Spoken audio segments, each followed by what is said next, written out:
గురువుగారు, దేవి భాగవతం జగన్మాత లీలా విశేషాలను ఎలా ఆవిష్కరిస్తుంది? మనకి మామూలుగా అష్టాదశ మహాపురాణాలు, అష్టాదశ ఉపపురాణాలు ఉన్నాయి. వేదవ్యాస భగవానుడు 18 మహాపురాణాలు, 18 ఉపపురాణాలు రాశారు. అందులో దేవి భాగవతంకు ఉండే విశేషం ఏంటంటే, బ్రహ్మ విష్ణు మహేశ్వరులే ప్రధాన దేవతలు అని అందరూ అనుకుంటున్న సమయంలో వీళ్ళకి మూల ప్రకృతి ఒక ఆమె ఉంది. అంటే ఈ బ్రహ్మ విష్ణు మహేశ్వరులను కూడా సృష్టించినటువంటి జగన్మాత, జగత్తుకే మాత అయినటువంటి ఆమె ఒక ఉందని చెప్పడానికి, ఆమె ద్వారానే వీళ్ళందరూ కూడా వచ్చారు, ఆమె విభూతే ఈమెది అని చెప్పడానికి దేవి భాగవత గ్రంథంలో అమ్మవారి యొక్క లీలలుగా మనం గమనించవచ్చు. దీనికి దేవి భాగవతంలో మొట్టమొదటి స్కంధంలోనే 12 స్కంధాలు ఉండేటువంటి దేవి భాగవతంలో మొట్టమొదటి స్కంధంలోనే దేవి భాగవతానికి సంబంధించిన సమగ్రమైనటువంటి చరిత్ర చెప్పారు. ఏమిటంటే, ఒకానొక సందర్భంలో బ్రహ్మ విష్ణు మహేశ్వరులు ఆ మహాప్రళయం వచ్చినప్పుడు జలమయంగా ఉండేటువంటి జల ప్రాంతంలో వీళ్ళ ముగ్గురిని తీసుకొని ఒక పుష్ప విమానం తీసుకొచ్చి అమ్మవారు తీసుకెళ్ళిందిట. తీసుకెళ్ళి మణిద్వీపంలోకి తీసుకెళ్తూ మధ్యలో అన్ని లోకాలని చూపించిందిట. ఇది దేవి భాగవతం యొక్క ప్రధాన తాత్పర్యం అంతా కూడా మీకు ప్రథమ ద్వితీయ స్కంధాల్లో కనబడుతుంది. అందుకనే ఇది చాలా గుప్తమైనటువంటి గ్రంథంగా చెప్పారు. ఇందులో ఉండేటువంటి చాలా లీలలు మనకి అలౌకికంగా కనబడతాయి. ఏది మహిషాసురుని సంహరించేటప్పుడు కానీ, రక్తబీజుడిని సంహరించేటప్పుడు కానీ, ఇతర సమయాల్లో. ముఖ్యంగా దేవి భాగవత ప్రాథమికంగా చెప్పే దాంట్లో మొట్టమొదట తీసుకెళ్లేటప్పటికి స్వర్గాన్ని చూపించారట. అమ్మవారు ఈ బ్రహ్మ విష్ణు మహేశ్వరుని ముగ్గురిని విమానంలో కూర్చోబెట్టి స్వర్గం చూపించింది. అక్కడ ఒక దేవేంద్రుడు ఉన్నాడు. మళ్ళీ అక్కడి నుంచి కొంచెం దూరం వెళ్ళేటప్పటికి సత్యలోకానికి తీసుకెళ్ళింది. అక్కడ ఒక బ్రహ్మగారు ఉన్నారు. ఈ విమానంలో ఒక బ్రహ్మగారు ఉన్నారు, అక్కడ ఒక బ్రహ్మగారు ఉన్నారు. శంకరుడు విష్ణుమూర్తితో అన్నాడు, చూశారా బావగారు, అక్కడ ఒక బ్రహ్మ ఉన్నాడు, మన పక్కన ఉన్నాడు, ఈయన ఒరిజినలా ఆయన ఒరిజినలా అని అడిగారు.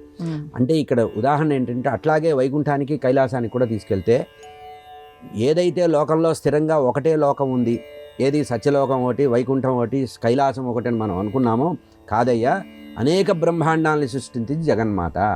జగన్మాత యొక్క తన యొక్క రూపలావణ్య విలాసాల్లో అనేక బ్రహ్మాండాలను ఏకకాలంలో చూపించిందని చెప్పి ఆ తర్వాత మణిద్వీపంలోకి తీసుకువెళ్ళి, ఆ మణిద్వీపంలో అమ్మవారి దగ్గరికి వెళ్ళేటప్పుడు వీళ్ళు ముగ్గురు కూడా స్త్రీ రూపంలోకి వచ్చేసారు.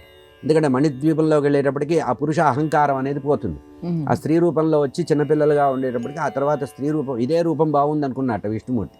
మనం ఏదో గొప్పవాళ్ళం అనుకుంటా, అమ్మవారిని మణిద్వీపంలో చూసిన తర్వాత మన రూపం ఏమి రూపము, ఈ స్త్రీ రూపం ఉంటేనే అమ్మవారి అనుగ్రహం ఉంటుంది, ఎప్పుడు అమ్మవారి దగ్గరే ఉందామని అనుకున్నారట.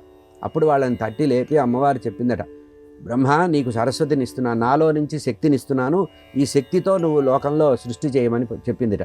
విష్ణుమూర్తిని పిలిచి, నాలో నుంచి లక్ష్మీ చైతన్యాన్ని ఇస్తున్నాను, నువ్వు లక్ష్మీదేవిని తీసుకో, లోకాలను వ్యవహరించు అని. శంకరుణ్ణి పిలిచి, యథార్థంగా నువ్వు నా దగ్గరే ఉన్నావు, కానీ నాలో నుంచి పార్వతి అనేటువంటి రూపాన్ని తీసి నీకు ఇస్తున్నాను, నువ్వు సృష్టి స్థితి లయాలు 3 ముగ్గురు చెయ్యండి, మీరు ఈ ఆడవాళ్ళు, మీకు నాలో ఉండే తేజస్సుని మీకు ఇస్తున్నాను, వీళ్ళ చెప్పినట్టుగా వినండి, వీళ్ళకి ఎదురు తిరగకుండా వీళ్ళు చెప్పినట్టుగా వీళ్ళ మార్గంలో వెళ్ళమని చెప్పారట. దీన్ని బట్టి మనకు అర్థమయ్యేది ఏంటంటే, దేవి భాగవతం సర్వచైతన్య రూపానికి సంబంధించినటువంటి వ్యవహారం చెప్తోంది.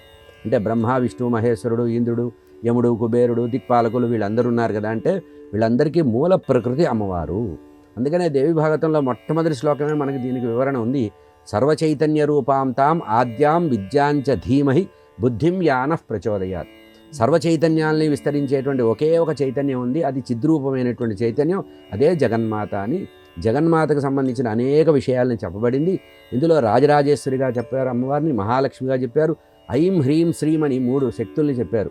అంటే మహాలక్ష్మి, మహాసరస్వతి, మహాకాళి అనేటువంటి 3 రూపాలని కూడా చూపించి, ఈ 3 శక్తులు కూడా 3 మూలమంత్రాలకు ప్రధానమని చెబుతూ అనేక స్తోత్రాలతో, గాయత్రి మంత్రం విశేషంతో, వ్యాఖ్యానంతో అనేక వివరాలు లోకంలో సదాచారంతో సహా చెప్పింది దేవి భాగవతం. కనుక దేవి భాగవతం సమాజానికి ఒక ఉత్తమమైనటువంటి ఆదర్శంగా ఆలోచించేటువంటి గ్రంథంగా చెప్పవచ్చు.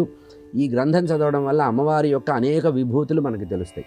అంటే సర్వచైతన్యానికి సమాహార రూపమైనటువంటి అమ్మవారు జగన్మాతే ఆదిపరాశక్తి, ఆమెలో నుంచే సర్వశక్తులు వచ్చినాయి అనే చెప్తూ మనకి మహాలక్ష్మి, మహాకాళి, మహాసరస్వతి, రాజరాజేశ్వరి, భ్రమరాంబిక మొదలైనటువంటి రూపాలన్నీ కూడా అమ్మవారిలో నుంచే వచ్చాయని చెప్పి, స్త్రీమూర్తి అంతా కూడా దేవి భాగవతం యొక్క స్త్రీ శక్తికి సంబంధించినటువంటి చెప్పారు.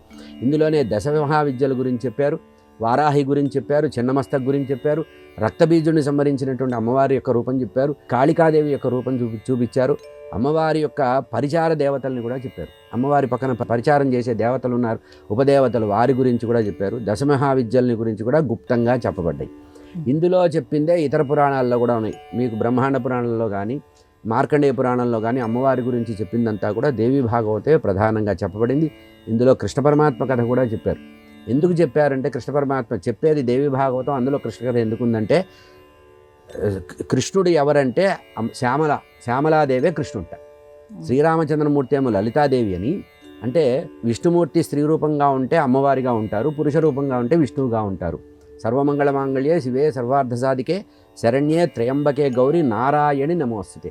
స్త్రీ రూపంలో ఉంటే నారాయణి అవుతుంది, ఆమె కాత్యాయని, దుర్గా, ఉమా, కాళీ అన్ని రూపాలు కూడా ఆమెలే వస్తాయని చెప్పి స్త్రీ చైతన్యానికి సంబంధించినటువంటి శక్తి సహితమైనటువంటి సమస్త వివరాలు కూడా దేవి భాగవతంలో మనం విశాలంగా వినవచ్చు.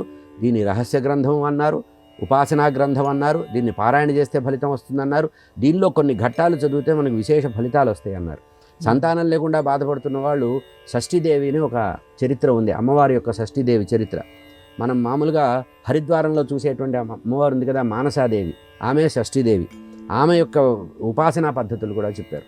సంతానం వృద్ధి కావాలన్నా, సంతానానికి ఆరోగ్యం కావాలన్నా షష్ఠీదేవి కూడా అమ్మవారి యొక్క చైతన్యంగా చెప్పారు కనుక అటువంటి ఉద్గ్రంథము దేవి భాగవతం. 18 పురాణాలు ఒక ఎత్తు అయితే దేవి భాగవతం ఒక ఎత్తు. సర్వపురాణాల యొక్క సమాహార రూపం దేవి భాగవతం.